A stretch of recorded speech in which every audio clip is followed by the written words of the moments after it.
Hi అండి అందరికీ happy Sunday to all. Sunday special మా ఇంట్లో ట్రెండింగ్లో ఉన్న కడాయి చికెన్ చేసుకున్నాము.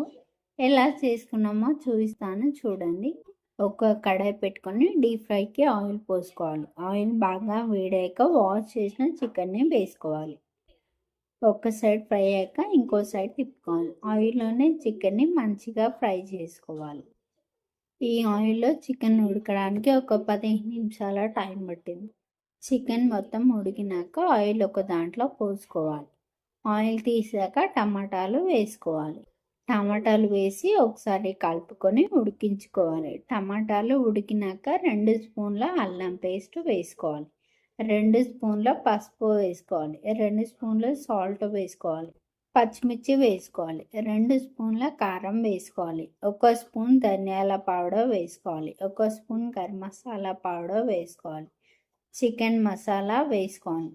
అన్నీ వేసాక ఒకసారి కలుపుకోవాలి. మసాలాలన్నీ చికెన్కి పట్టేలా.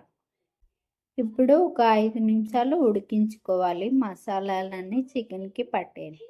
అంతే అండి, వేడి వేడి కడాయి చికెన్ రెడీ అయింది.